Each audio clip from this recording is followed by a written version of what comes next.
Class 10-এর চোঙ নিয়ে একটি অঙ্ক কি আছে দেখো।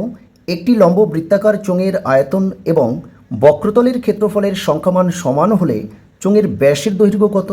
দেখো এখানে চোঙের ব্যাসার্ধ বা উচ্চতা কিছুই বলে দেওয়া নেই, শুধু বলা আছে দেখো চোঙের আয়তন এবং বক্রতলের ক্ষেত্রফলের সংখ্যামান সমান। আমাদেরকে উত্তর জানতে চাইছে চোঙের ব্যাসের দৈর্ঘ্য কত। তো এখানে দেখো আমি একটা চোঙের চিত্র এঁকে নিয়েছি। ব্যাস বলতে কি বোঝায়? ব্যাস বলতে দেখো এখান থেকে এইটা ব্যাস, তাহলে ব্যাসার্ধ কি হয়? আমরা জানি ব্যাসার্ধ হয় ব্যাসের অর্ধেক, অর্থাৎ এখান থেকে এইটুকু হবে ব্যাসার্ধ। তো অঙ্কে তো বলে দেয়নি, তো এটা আমি ধরে নেব আর একক। ওকে, আর উচ্চতা কোনটা? উচ্চতা হচ্ছে এখান থেকে এইটা হলো উচ্চতা, তো উচ্চতাও আমি ধরে নেব এটা এইচ একক। ঠিক আছে, তাহলে এই কথাটা প্রথমে আমি লিখে নেব। দেখো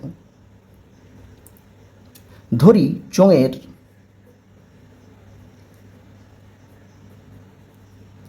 ব্যাসার্ধ সমান আর একক এবং উচ্চতা সমান এইচ একক, এটা ধরে নিলাম। এরপরে দেখো আমি শর্তানুসারে বলে লিখে নেব। শর্তানুসারে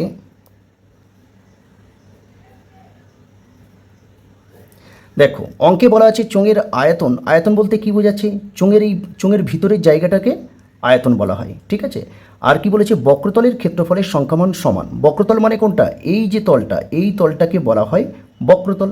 তাহলে আমরা চোঙের আয়তন আর বক্রতলের ক্ষেত্রফলের সংখ্যামান সমান বলেছে, তাহলে শর্তানুসারে চোঙের আয়তনের সূত্র কি আছে? পাই আর স্কোয়ার এইচ সমান বক্রতলের ক্ষেত্রফলের সূত্র কি? 2 পাই আর এইচ। ওকে, এবার দেখো উভয় দিকে এখানে পাই আছে এখানে পাই আছে কাটতে পারি, এখানে এইচ আছে এখানে এইচ আছে কেটে দিতে পারি। এবারে দেখো এখানে আর স্কোয়ার আছে আর এখানে একটা আর আছে, তাহলে উভয় পক্ষে যদি একটা একটা আর কেটে দিই তাহলে দেখো বাম পক্ষে আর স্কোয়ারের জন্য কী হবে? একটা আর থাকবে, আর এখানে দেখো 2 থাকবে শুধু। তাহলে আর এর মানটা দেখো আমরা 2 পেয়েছি, অর্থাৎ ব্যাসার্ধ মানে এখান থেকে এইটুকু আমরা 2 একক পেয়ে গেছি। তাহলে ব্যাস কী হবে? তাহলে ব্যাস হয় ব্যাসার্ধের দ্বিগুণ। তাহলে আমাদেরকে উত্তর চেয়েছিল চোঙের ব্যাসের দৈর্ঘ্য কত।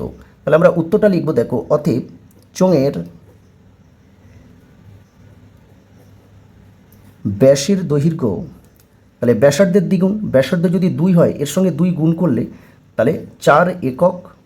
তাহলে 4 উত্তর হবে দেখো ব্যাসের দৈর্ঘ্য 4 একক হবে, আর এটাই হবে অ্যান্সার। আশা করি তোমরা খুব ভালো করে বুঝতে পেরেছো। ওকে, ভিডিওটি লাইক শেয়ার ও কমেন্ট করো আর চ্যানেলটিকে সাবস্ক্রাইব করে নিও।